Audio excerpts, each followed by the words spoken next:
नमस्कार फ्रेंड्स मो अध्यापक खान सर आज आपण मानक स्वागत करुच्ची Sai Himanshu classes YouTube channel रे आज विषय वस्तु पिला मन होची जेतु आम समस्ते डिमांड करथिलो जे हमर इच्छा दिन ओडिया आलोचना करिया पे आज हम इच्छा दिन ओडिया को आलोचना करिबा जाकी प्लस 2 द्वितीय वर्ष कलार इच्छा दिन ओडिया रे आमे जो विषय वस्तु जे आलोचना करिबा या को पद्य अटे या होची परशुराम भेट।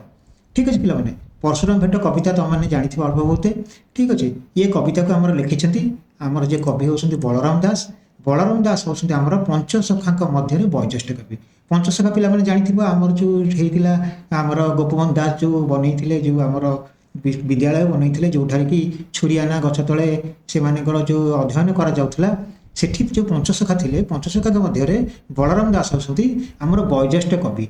ठीक अच्छे ये जो बलराम दास आमर वयोज्येष्ठ कवि थे उत्कलीय वैष्णव धर्मर जड़े प्रधान प्रवक्ता भाव से अग्रणी किए से आमर बलराम दास। तांको पिता नाम थिला आमर सोमनाथ दास माता नाम थिला महामयी देवी। तांको पिता गजपति प्रताप रुद्रंकर जड़े मंत्री थिले आमर जो राजा थिले गजपति आमर प्रताप रुद्रंकर सी कौन थे जड़े मंत्री थिले। तेणु बलराम दास बाल्यकाल उपयुक्त शिक्षा अर्जन कर अनुमान करे जेहेतु पिता जड़े मंत्री थिले निश्चित सी जड़े उत्तम शिक्षा अर्जन करेंगे किए से पुत्र बलराम दास। वेद वेदांत गीता भागवत विभिन्न पुराण शास्त्र अध्ययन कर से पांडित्य अर्जन करिथिबा जणा जाए। बलराम दास पुरी बांकी मुहाण निकट में बास करुथिले और गंधर्व मठ तांकर साधना पीठस्थली थिला बोली कहुए। कौटा आमर जो गंधर्व मठ रहा पुरी रे सेठी से कौन कर साधना स्थली थिला बोली गंधर्व मठ को कहुए।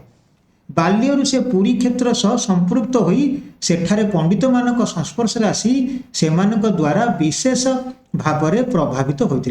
देख पुरी हूँ कौन आमर चारि धाम मध्य गोटे धाम जोटा कि तीर्थस्थली सेठारे विभिन्न प्रकार पंडित मानकर समागम घटे।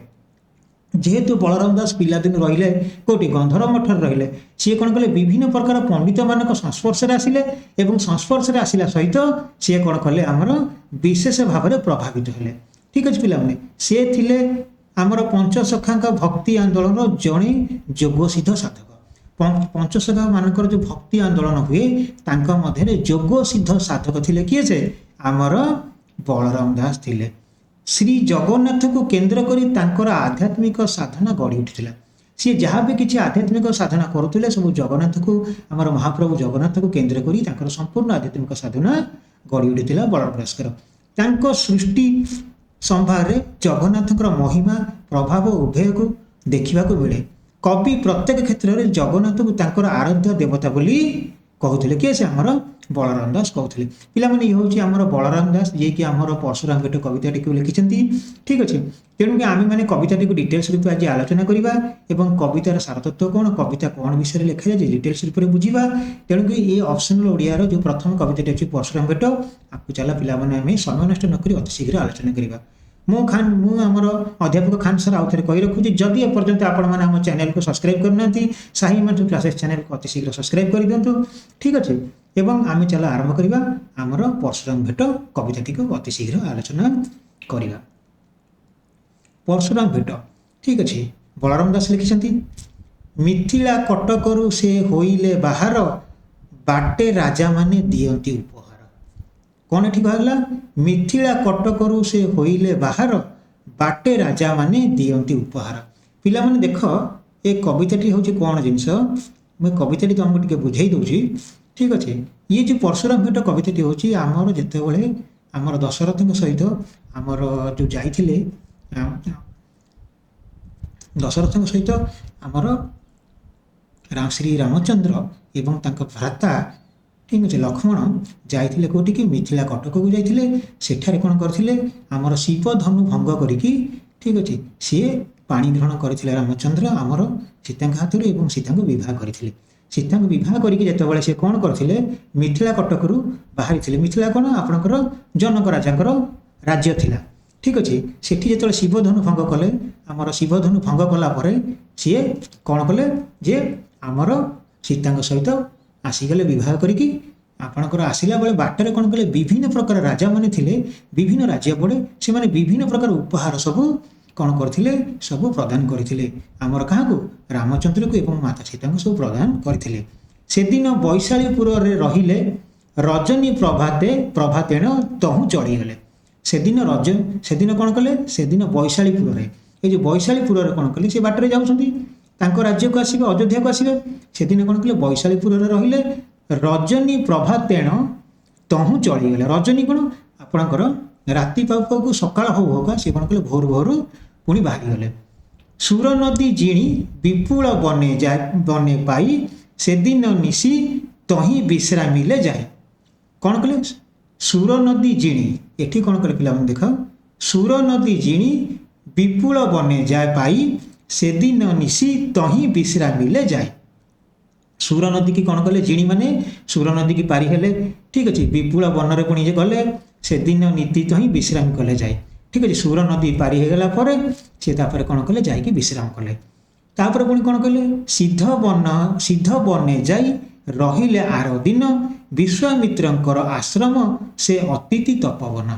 ଏଠି କ'ଣ କଲେ? ସିଦ୍ଧ ବନେ ଯାଇ ରହିଲେ ଆର ଦିନ ବିଶ୍ୱାମିତ୍ରଙ୍କର ଆଶ୍ରମ ସେ ଅତିଥି ତପବନ। ଏଠି କ'ଣ କଲେ? ସେ ସିଦ୍ଧ ବନରେ ଗଲେ। ସିଦ୍ଧ ବନରେ ଗଲା ପରେ ତପବନରେ କ'ଣ ଅଛି? ବିଶ୍ୱାମିତ୍ରଙ୍କର ଆଶ୍ରମ ଅଛି। ସେ ବିଶ୍ୱାମିତ୍ରଙ୍କର ଆଶ୍ରମରେ କ'ଣ କଲେ? ଅତିଥି ରୂପେ ଯାଇକି ରହିଲେ ଏବଂ ବିଶ୍ରାମ ନେଲେ। ସେଠି କ'ଣ କଲେ? ଚଉଠି ସମ୍ଭାର ବିଧି ତହି କଲେ ନିଶି ପ୍ରଭାତରୁ ତହୁଁ ଚଳିଗଲେ। ଚଉଠି ପ୍ରଭାତ ଦେଖ, ଯେଉଁ ଚଉଠିର ଯେଉଁ ବିଧି ଥାଏ ଆମର ବିବାହ ପରେ, ଆମର ସ୍ୱାମୀ ସ୍ତ୍ରୀଙ୍କର ଯେଉଁ ଚଉଠିର ଯେଉଁ ବିଧି ଥାଏ, ସିଏ କ'ଣ କଲେ?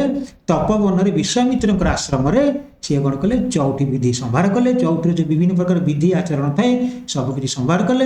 ନିଶି ପ୍ରଭାତରୁ ତହୁଁ ଚଳିଗଲେ। ନିଶି ପ୍ରଭାତ ମାନେ ଭୋରୁ ଭୋରୁ ପୁଣି ଥରେ କ'ଣ କଲେ? ସେଠୁ ପୁଣି ସେ ଗମନାଗମନ ଆରମ୍ଭ କଲେ ବା ବାହାରିଗଲେ, ଠିକ୍ ଅଛି। କାରଣ ତାଙ୍କୁ ତ ଯିବାର ଅଛି କେଉଁଠିକି? ଆମର ଅଯୋଧ୍ୟାକୁ ଆସିବାର ଅଛି, ଯେହେତୁ ବିବାହ କରିସାରିଛନ୍ତି, ଠିକ୍ ଅଛି। ପୁଣି କ'ଣ ପିଲା ଏଠି ଆସିଲା? ଚାଲ ଦେଖିବା। ପିଲାମାନେ ବୁଝିପାରୁଛ? ଯଦି ତୁମର କିଛି ବି ଡାଉଟ୍ସ ରହୁଛି ତାହେଲେ ଆମକୁ କମେଣ୍ଟସ୍ ମାଧ୍ୟମରେ ଲେଖିକି ପଠାଇବ, ଆମେ ତୁମର ଡାଉଟ୍ସକୁ ନିଶ୍ଚିତ ରୂପେ କ୍ଲିୟର କରିବା, ଠିକ୍ ଅଛି। ଚାଲ ଦେଖିବା କବିତାରେ ଅବଶିଷ୍ଟ ଅଂଶ କ'ଣ ଅଛି ଦେଇଛି। ସେଦିନ ଦଶରଥ ଦେଖିଲା ବିପରୀତ ପର୍ବତ ଉପରେ ପଡ଼ିଲା ନିରୀଘାତ। ଏଠି କ'ଣ କହିଲା? ସେଦିନ ଦଶରଥ ଦେଖିଲା ବିପରୀତ ପର୍ବତ ଉପରେ ପଡ଼ିଲା ନିରୀଘାତ। ଦଶରଥ କିଏ ଥିଲେ? ଦଶରଥ ହେଉଛନ୍ତି ଆମର ରାମଚନ୍ଦ୍ରଙ୍କର ପିତା, ଠିକ୍ ଅଛି। ଦଶରଥ କ'ଣ କରୁଛନ୍ତି? ସେଦିନ ସ୍ୱପ୍ନରେ ଦେଖୁଛନ୍ତି କ'ଣ? କିଛି ବିପରୀତ ମାନେ କିଛି ଖରାପ ବା କିଛି ଅଶୁଭ ଜିନିଷ ଦେଖୁଛନ୍ତି। ପର୍ବତ ଉପରେ ପଡ଼ିଲା ନିରୀଘାତ। ପର୍ବତ ଉପରେ ବଜ୍ରଘାତ ହେଉଛି ଦେଖିଲେ। ନିରୀଘାତ ଅର୍ଥ କ'ଣ? ବଜ୍ରାଘାତ। ପର୍ବତ ଉପରେ ବଜ୍ରାଘାତ ହେଉଥିବାର ସେ ଦେଖିଲେ। ପୁଣି କ'ଣ ଦେଖିଲେ? ତା ଆଉ ଜିନିଷ, ବାମ ନୟନ ସେ ସ୍କୁରଇ ଘନ ଘନ ଗିଧ ପକ୍ଷୀ ଉପରେ ଉଡ଼ଇ ପୁନ ପୁନ। ତାଙ୍କର ବାମ ଆଖି କ'ଣ ହେଲା? ଡେଉଁଥିଲା। ଯଦି ଆମର ପିଲାମାନେ ଦେଖିଥିବ, ସାଧାରଣ ଓଡ଼ିଆରେ ଗୋଟେ ପ୍ରମାଦ ଥାଏ, ଯଦି ବାଁ ଆଖି ଆମର ଡିଏଁ ଆମେ କିଛି ଭାବିବା ଯେ ଆଗକୁ କିଛି ଅଶୁଭ ଘଟଣା ହେବାର ଅଛି, ଠିକ୍ ଅଛି। ଏଠି କ'ଣ ହେଲା? ତାଙ୍କର ବାମ ଆଖି କ'ଣ ହେଉଥିଲା? ଘନ ଘନ ହେଇକି ଡେଉଁଥିଲା। କାହାର? ଦଶରଥଙ୍କର ଡେଉଁଥିଲା। ତାପରେ ପୁଣି କ'ଣ ହେଲା? ଗିଧ ପକ୍ଷୀ ଉପରେ ଉଡ଼ଇ ପନ ପନ। ସେ ଦେଖୁଥିଲେ ପୁଣି କ'ଣ? ଗିଧ ମାନେ ଶାର୍ଗୁଣା। ଶାର୍ଗୁଣା ମାନେ ଦଳ ଦଳ ହେଇକି ଆକାଶରେ ଉଡ଼ୁଛନ୍ତି। ଏହା କହୁଛି ଅଶୁଭ ସଂକେତ, ଠିକ୍ ଅଛି। ପୁଣି କ'ଣ ସେ ଦେଖିଲେ? ଚାଲ ଦେଖିବା। ମନୁଷ୍ୟ ଶରୀର ଉପରେ ବସଇ ଆସି କାକ ଉପସର୍ଗ ବି ଯେ ବୋଲନ୍ତି ଥୋକେ ଲୋକ, ଠିକ୍ ଅଛି। ମନୁଷ୍ୟ ଶରୀର ଉପରେ ବସଇ ଆସି କାକ ଲୋକ। ପୁଣି କ'ଣ କହିଲେ? ଉପସର୍ଗ ବି ଯେ ବୋଲନ୍ତି ଥୋକେ ଲୋକ। ଲୋକ କ'ଣ କହନ୍ତି? ଯଦି ମନୁଷ୍ୟ ଶରୀର ଉପରେ କାକ ଆସିକି ବସେ ବା କାଉ ଆସିକି ବସେ, ତାହା ଏକ ଅଶୁଭ ଲକ୍ଷଣ, ଠିକ୍ ଅଛି। ତେଣୁ ଏହିସବୁ ବହୁତ ପ୍ରକାର ଜିନିଷ ସିଏ ଦେଖିଛନ୍ତି। ଆଉ କ'ଣ ଦେଖିଛନ୍ତି? ଶ୍ରୀରାମର ଆଗରେ ଶୃଗାଳ ରାବ ଦିଅନ୍ତି କୁହୁଡ଼ି ହୋଇଣ ଆକାଶରେ କୁହୁ ଝଟକନ୍ତି। ଶ୍ରୀରାମଙ୍କ ଆଗରେ କ'ଣ? ଶୃଗାଳ ମାନେ ହେଉଛନ୍ତି ବିଲୁଆ। ଶ୍ରୀରାମଙ୍କ ଆଗରେ ଆମର ବିଲୁଆ ମାନେ ଭୁକୁଛନ୍ତି, ଏହା ଏକ ଅଶୁଭ ଲକ୍ଷଣ। କୁହୁଡ଼ି ହୋଇଣ ଆକାଶେ କୁହୁ ଝଟକନ୍ତି, ଠିକ୍ ଅଛି। ଆକାଶରେ ଏତେ ପ୍ରକାର କୁହୁଡ଼ି ଯେ ବର୍ତ୍ତମାନ କ'ଣ ହେଉଛନ୍ତି? ଆକାଶରେ ସବୁ ଅନ୍ଧାର ହେଇଗଲାଣି, ଯେଉଁଟାକି ଆକାଶରେ ଆମର କୁହୁ ଝଟକନ୍ତି। କୁହୁ ଝଟକନ୍ତି ମାନେ କ'ଣ? ଏସବୁ ଆମର ତାରାମାନେ ସବୁ ଦେଖାଗଲାଣି। ଯେତେବେଳେ ଦେଖ ସୂର୍ଯ୍ୟ ପଳେଇବ, ଅନ୍ଧାର ହେଇଯିବ, ଆକାଶରେ ପୁଣି ତାରାମାନେ ଦେଖାଯିବେ। ତେଣୁକି ଏଠି କ'ଣ ହେଲା? ଦଶରଥ ଆମର ଯେଉଁ ରହିଲେ ଦଶରଥ, ରାଜା ଦଶରଥ ଯିଏ ରହିଲେ, ଯିଏ ହେଉଛନ୍ତି ଆମର ଶ୍ରୀରାମଙ୍କର ପିତା, ସେ କ'ଣ କ'ଣ ଜିନିଷ ଦେଖୁଛନ୍ତି? ସେ ସବୁ ବହୁତ କିଛି ଅଶୁଭ ସଂକେତ ଦେଖୁଛନ୍ତି ସ୍ୱପ୍ନରେ। କ'ଣ ଦେଖିଛନ୍ତି? ସେଦିନ ଦଶରଥ ଦେଖିଲା ବିପରୀତ ବହୁତ ଅଶୁଭ ସଂକେତ ଦେଖିଲେ। ପର୍ବତ ଉପରେ ପଡ଼ିଲା ନିଶିଘାତ। ପର୍ବତ ଉପରେ ବଜ୍ରଘାତ ଦେଖୁଛନ୍ତି। ବାମ ଆଖି ତାଙ୍କର କ'ଣ ହେଉଛି? ଘନ ଘନ ଡେଉଁଛି। गिद्ध पक्षी उपरे उड़ई माने आकाश रे सब सारगुणा माने कौन कर दल दल होगी उड़ुंट मनुष्य शरीर उपरे बसई आसी काक काऊ आसिक मनुष्य शरीर बसे जोटा कि एक अशुभ संकेत बोली लोक मैंने कहती। श्रीराम का आगे श्रृगाला माने कौन आमर बिलुआ माने भुकुंट कुहुड़ी एत हो गलानी जोटा कि आमर कुहू झटकुंट। ठीक अच्छे तेणुक ये सब हूँ अशुभ लक्षण जहाँकि आमर दशरथ देखिं। सूर्यंकर किरण होइला न्यून कि जानी दिनकर पूर्णमीर जन धूमकेतु उदय होइला कि गगने दिवसणे उदय होइला तारा माने कौन ठीक कहले कुहुड़ी कला प्राय नदिशई दिवस प्रबल होइण जे बोहई बतास कौन ठीक कहला पिला चला आउथरे बुझिबा सूर्यंकर किरण होइला न्यून एठी देख सूर्यंकर किरण एते कुहुड़ी होइगला जे सूर्यंकर किरण आउ देखा जाऊ नाही जिते पिला देख आकाश में प्रबल कुहुड़ी भर्ती हो पूरा अंधार हो आ सूर्यंकर किरण देखा किजाणी दिनकर पूर्णवीर जन्म। ठीक अच्छे एमती देखागला कि जमी दिनकर पूर्णवीर जन्म जमी पूर्णवीर जन्म पड़े ठीक से टाइप आकाशटा होगा धूमकेतु उदय होइले कि गगने। ठीक अच्छे आकाश में देखा जमी धूमकेतु मान सब उदय हो गले धूमकेतु कौन जमी सब आम गोटे गोटे निआ टाइप जा सब पड़े दिवसेण उदय होइला तारा माने देख जदि आमर आकाश रे सूर्य आमर कौन हे जदि अंधकारमय हो सूर्यंकर किरण जदि आम पाइबा नहीं तार आकाश कौन तारा मैंने देखा चंद्र देखा तारा भी देखा ठीक कौन कहला दिवसेणे उदय होइला तारा माने दिन में भी तारा माने देखागले कहीं देखागले जेहेतु सूर्य किरण आमर देखागला नहीं न्यून होगा माने अंधार माड़ी आसला माने आम निश्चित तारा मान को ही देखिपर कुहुड़ी कला प्राय नदिशई दिवस एभलिया कुहुड़ी आकाश रे होइगला आउ दिन देखागला नहीं प्रबल होइण जे बहई बतास एते जोर रे बात्या बतास होउची जहाँकि आउ किछि देखा जाउने। ठीक अच्छे यही सब विभिन्न प्रकार अशुभ संकेत राजा दशरथ देखिथिले। दशरथ विचारे उपसर्ग कथा वशिष्ठ को राई विचारे महारथा कौन कहले दशरथ विचारे उपसर्ग कथा वशिष्ठ को राई विचारे महारथा दशरथ कौन कले यही सब जो विचार कले विभिन्न प्रकार आमर अशुभ संकेत। ठीक अच्छे यही सब जिनस जाकि आमर तांकर कुलगुरु वशिष्ठ को सहित जाकि सी विभिन्न प्रकार कथा यही सब जिनिस को विचार कले अशुभ संकेत। ठीक अच्छे महारथा ठीक अच्छे मुंड विभिन्न प्रकार चिंताग्रस्त हो जाए सब जिन शुणिकी सी कौन कले तांकर कुलगुरु वशिष्ठ जी सहित थे प्रत्येक जिनिस को ये विषय में आलोचना कले। ये संकुनेय मान जे विपरीत दिशई मोहर मन को ये शुभ न आशय। ठीक अच्छे ये दशरथ कौन कहले दे ये संकुण्य मान ये जो सब संकेत मान देखुची मत कहीं ये सब अशुभ दिशुची मत विपरीत देखा मोहर मन को ये शुभ न आसे मत कहीं ये सब जिन किसी शुभर संकेत बोली जना पड़ूना यह एक अशुभ संकेत बोली मत जना पड़ी क्या सहित आलोचना कर गुरु वशिष्ठ को सब जिन सहित आलोचना कर अवश्य विपरीत होइब कि आज प्रमाद होइब ये मोहर एड़े शुभ कार्य।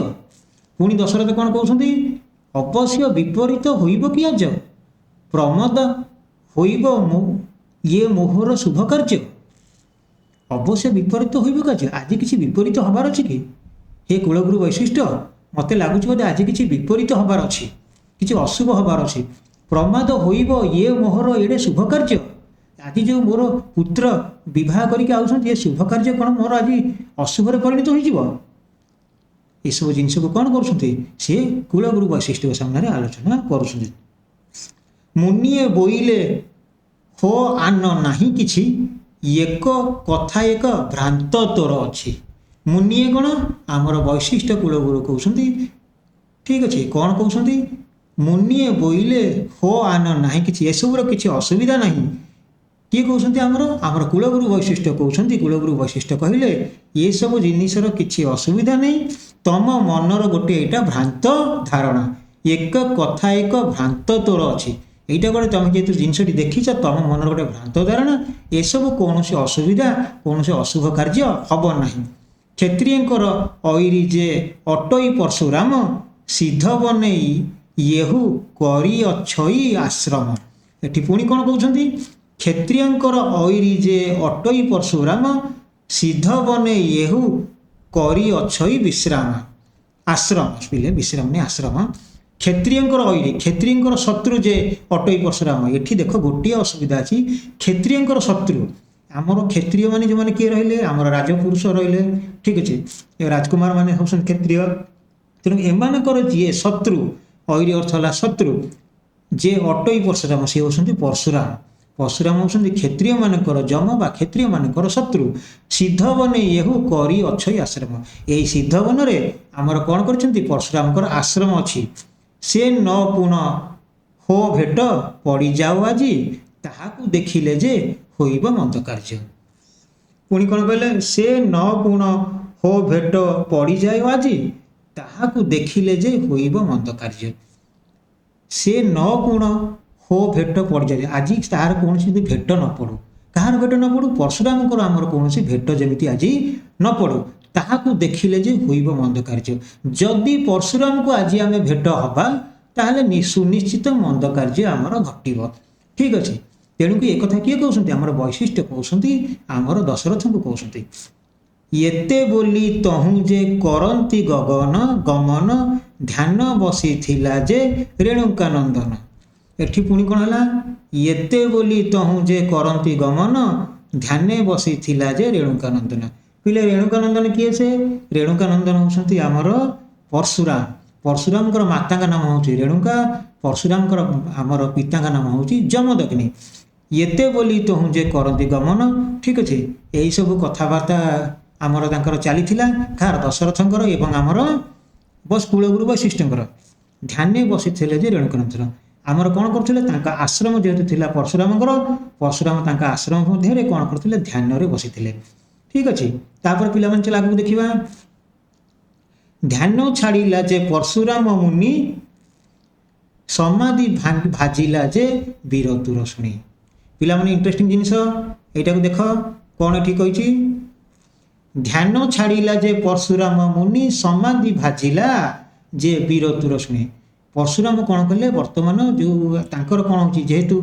आमर कि रजा आसुँच कि रामचंद्र और पत्नी सहित आसुँच सैन्य सामंत मैंने कौन कर वीरवाद्य बजे बजे आसुँच जेहेतु सी कौन कर शिवधनु भंग कर माता सीता को जय करी कर सी वीरवाद्य वीरतुरी बजे बजे आसुँच ये वीरतुरी वीरवाद्य जितेबाला कौन है परशुराम को कर्णर पड़ा परशुराम ध्यान बसते परशुराम कौन कले ध्यान भंग है परशुराम ध्यान भंग कलापर कौन है समाधि भाजिला जे वीरतुर शुणी से जो समाधि बसते समाधि भांगीगला वीरतुर वाद्य शुणिकी ठीक अच्छे तापर पुणी कौन है मने विचार से किस जे शबद श्रवण को शुभई से वीरतुर वाद्य एठी पुणी कौन कले मने विचार से किस जे शबद श्रवण को शुभई से वीरतुर वाद्य मन से विचार कले ये की शब्द ये कौ वाद्य शुभुची श्रवण को शुभई से वीरतुर वाद्य कान को कौन हो कि वीरतुर वाद्य शुभुची ठीक अच्छे सी पुणी मन मन विचार कर परशुराम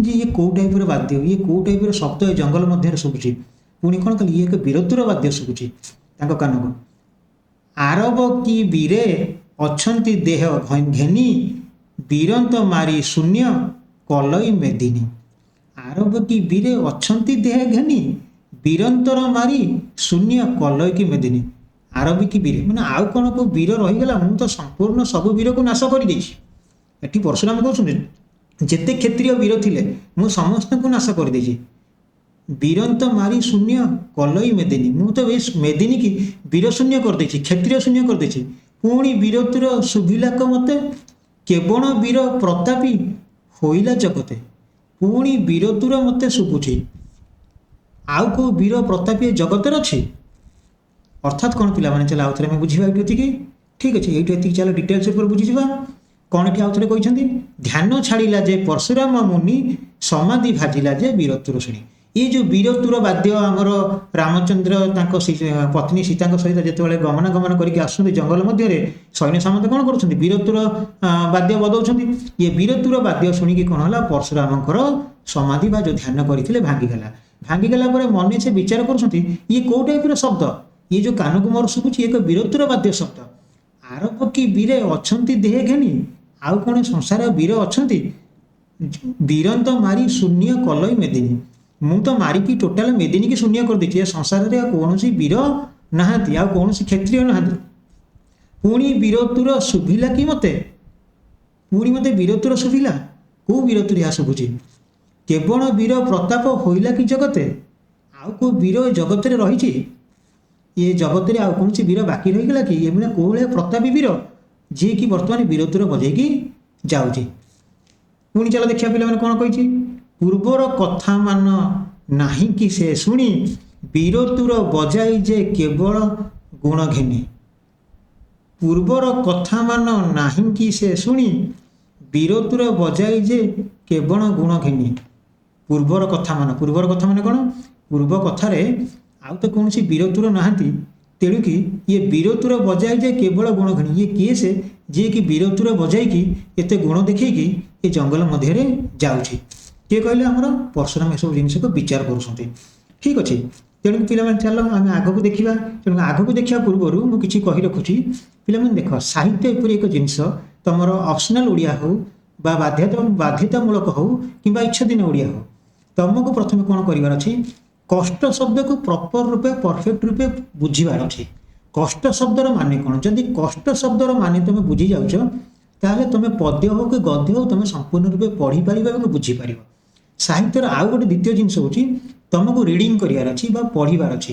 ପ୍ରତ୍ୟେକ ଜିନିଷକୁ ଯଦି କ୍ଲିଅର ରୂପେ ଭଲ ରୂପେ ଉଚ୍ଚାରଣ କରିକି ପଢ଼ିପାରିବ, ତାହେଲେ ତୁମ ଉଚ୍ଚାରଣରେ ତମେ ଯେତେବେଳେ ଲେଖିବ ତମର ଲେଖାଟା ବି ପୁରା ସମ୍ପୂର୍ଣ୍ଣ ରୂପେ ତ୍ରୁଟିଯୁକ୍ତ ହେବ, ତ୍ରୁଟିପୂର୍ଣ୍ଣ କେବେ ହେବନି ବା ପରଫେକ୍ଟ ହେବ, ଯେଉଁଟାକି ତମର ମାର୍କ ବଢ଼ିବା ପାଇଁ ନିଶ୍ଚିତ ରୂପେ କାର୍ଯ୍ୟ କରିବ।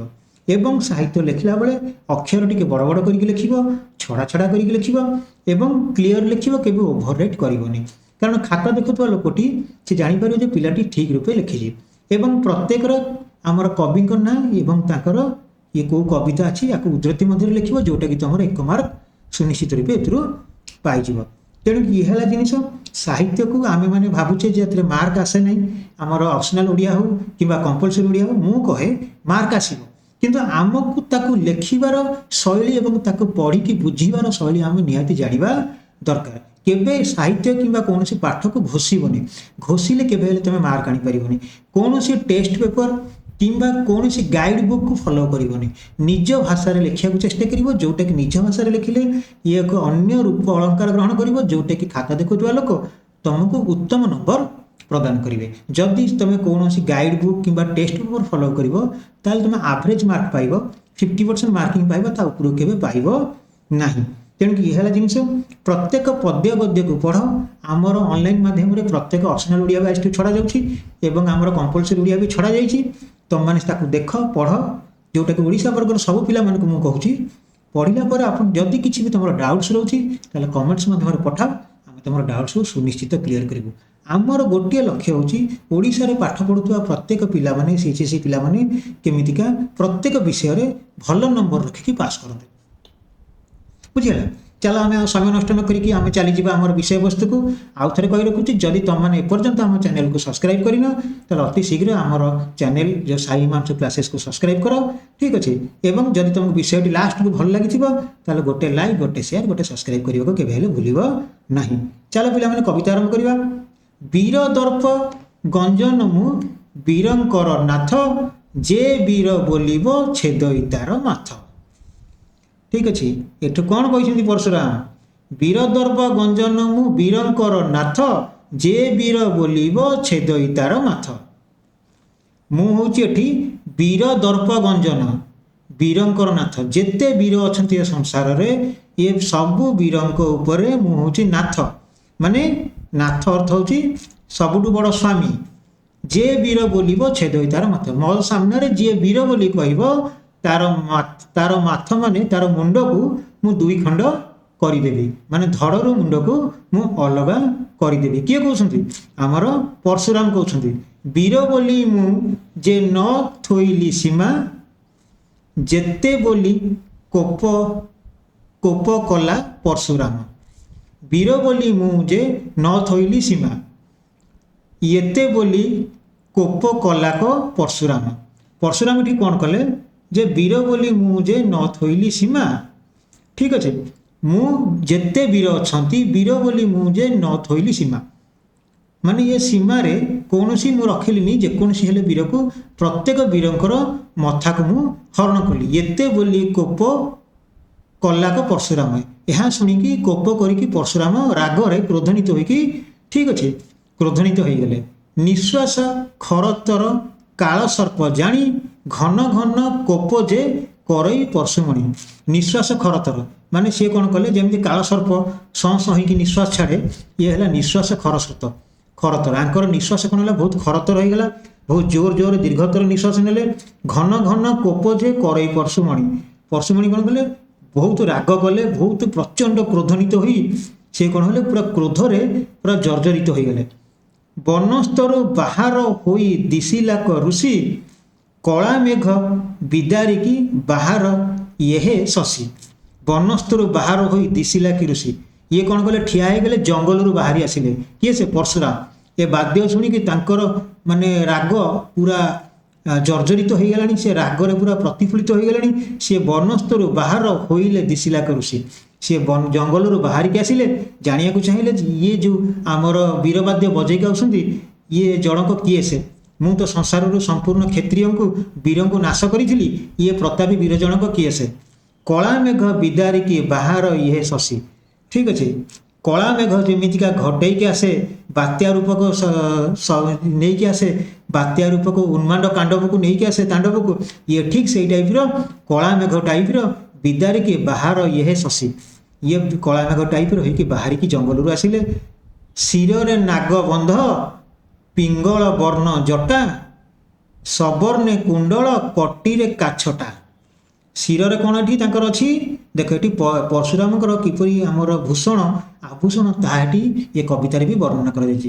ଶିରରେ ନାଗବନ୍ଧ ପିଙ୍ଗଳ ବର୍ଣ୍ଣ ଜଟା, ଶିରରେ କ'ଣ କରିଛନ୍ତି, ନାଗବନ୍ଧ ପିନ୍ଧିଛନ୍ତି।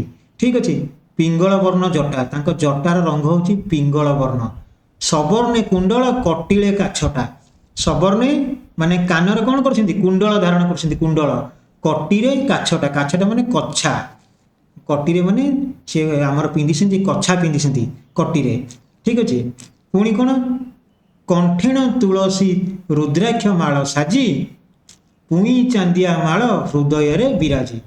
ଏଠି କ'ଣ କଲା, କଣ୍ଠେଣ ତୁଳସୀ ରୁଦ୍ରାକ୍ଷ ମାଳ ସାଜି, ତାଙ୍କ କଣ୍ଠରେ ବା ତାଙ୍କ ଗଳାରେ କ'ଣ କରିଛନ୍ତି, ତୁଳସୀ ମାଳ ଏବଂ ରୁଦ୍ରାକ୍ଷ ମାଳ ପକାଇଛନ୍ତି। କିଏ ସେ? ଆମର ପରଶୁରାମ ପକାଇଛନ୍ତି।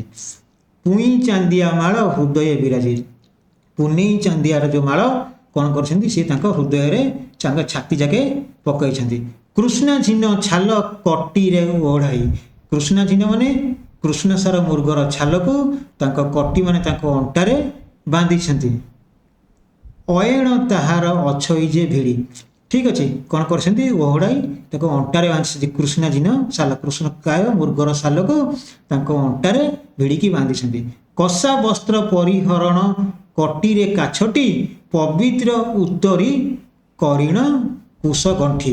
ଏଠି ପୁଣି କ'ଣ କହିଲେ, କଷା ବସ୍ତ୍ର ପରିହରଣ କଟିରେ କାଛଟି, ସିଏ କଷା ବସ୍ତ୍ରକୁ ପରିହରଣ କରିଛନ୍ତି, ପିନ୍ଧିଛନ୍ତି, କାଛଟି, ଠିକ୍ ଅଛି, ତାଙ୍କ ଅଣ୍ଟାରେ ବାନ୍ଧିଛନ୍ତି। ପବିତ୍ର ଉତ୍ତରଣୀ କରିଣ କୁଶ ଗଣ୍ଠି, ଠିକ୍ ଅଛି, ସିଏ କ'ଣ କରିଛନ୍ତି, କୁଶ ଗଣ୍ଠି ବି ପକାଇଛନ୍ତି ତାଙ୍କ ଅଣ୍ଟାରେ। ଯାଗଯଜ୍ଞ ପାଉଁଶ ବିଲେପନ ଅତି ଦୀର୍ଘ, ଯାଗଯଜ୍ଞ ମାନେ ଯଜ୍ଞର ଯେଉଁ ପାଉଁଶ, ଯଜ୍ଞ କୁଣ୍ଡର ଯେଉଁ ପାଉଁଶକୁ ବିଲେପନ ଅତି ଦୀର୍ଘ, ସେ ତାଙ୍କ ଦେହରେ ବୋଳିଛନ୍ତି। କ'ଣ କରିଛନ୍ତି, ଯଜ୍ଞର ପାଉଁଶ, ଯଜ୍ଞ ହେଲା ପରେ ଯେଉଁ ଆମର ପାଉଁଶ ବାହାରେ, ସେ ପାଉଁଶକୁ ସେ ତାଙ୍କ ଦେହରେ ଲେପନ କରିଛନ୍ତି। ଦାଢ଼ି ଫର ଫର ନିଶ ଅଛଇ ହାତେ ଉଡ଼ି, ଏଠି ପୁଣି କ'ଣ କଲା, ଦାଢ଼ି ଫରହର ନିଶ ଅଛଇ ହାଦେ ଉଡ଼ି, ତାଙ୍କର ଦାଢ଼ି କ'ଣ ହେଉଛି, ଫରଫର ହେଇକି ଉଡ଼ୁଛି, ନିଶ ବି ତାଙ୍କର ଦାଢ଼ିରେ ଲାଗିଛି ଏବଂ ପବନରେ ଦାଢ଼ି ନିଶ ଦୁହେଁ ଉଡ଼ୁଛି। ପିଠିରେ ପକାଇ ଅଛଇ ବ୍ୟାଘ୍ର ଛାଲ, କପଳେ ତିନି ଖଣ୍ଡ କରିଅଛି ଭାଲ। ପିଠିରେ କ'ଣ କରିଛନ୍ତି, ଖଣ୍ଡେ ବାଘ ଛାଲ, ବାଘର ଛାଲକୁ ସେ ପିଠିରେ ପକାଇଛନ୍ତି। କପଳେ ତିନି ଖଣ୍ଡ କରିଅଛି ଭାଲ, କପଳ ଅର୍ଥ ହେଲା କ'ଣ, ଏ ଯେଉଁ ମଥା, ମଥାରେ କ'ଣ କରିଛନ୍ତି, ତିନିଟା ଭାଲ କରିଛନ୍ତି। ଆମର ଯେମିତି ଶିବଙ୍କର ଯେଉଁ ତିନିଟା କରାଯାଏ ଗାର ପଡ଼େ, ସେଇ ଟାଇପ୍ର ତିନୋଟି ଗାର ମଥାରେ ସିଏ ପକାଇଛନ୍ତି। କିଏ ପକାଇଛନ୍ତି? ଇଏ ହେଉଛନ୍ତି ପରଶୁରାମ ପକାଇଛନ୍ତି। ଇଏ ହେଉଛନ୍ତି ପରଶୁରାମଙ୍କର ଆଭୂଷଣ। କିପରି ରୂପ ତାଙ୍କର ଆଭୂଷଣ ଥିଲା, ଯାହାକି ବଳରାମ ଦାସ ଏଠାରେ ଅତି ସୁନ୍ଦର ଏବଂ ଉତ୍ତମ ରୂପେ ବର୍ଣ୍ଣନା କରିଛନ୍ତି। ବୁଝିପାରୁଛ ପିଲାମାନେ? ପୁଣି ଏଠି କ'ଣ କହିଲେ, ଶ୍ରୋହା ପ୍ରକ୍ଷଣୀ ଯେ କୁଶମନ୍ତ୍ର ପୋଥି କାଖ ମୂଳରେ ଯେ ଅଧାରି ଗୋଟି ଅଛି। ଏଠି କ'ଣ କହିଲେ ଚାଲ ଆଉଥରେ ଦେଖିବା। ଶ୍ରୋହା ପ୍ରକ୍ଷଣୀ ଯେ କୁଶମନ୍ତ୍ର ପୋଥି କାଖ ମୂଳରେ ଯେ ଅଧାରି ଗୋଟି ଅଛି। ଶ୍ରୋହା ପ୍ରକ୍ଷଣୀ ଯେ କୁଶମନ୍ତ୍ର ପୋଥି, ସିଏ କ'ଣ କରିଛନ୍ତି? କୁଶମନ୍ତ୍ର ପୋଥି, ଆମର ଯେ କୁଶମନ୍ତ୍ର ପୋଥି ଥାଏ, ଠିକ୍ ଅଛି, କୁଶମନ୍ତ୍ର ପୋଥି କ'ଣ କରିଛନ୍ତି? କାଖ ମୂଳରେ ଜାକିକି ଧରିଛନ୍ତି।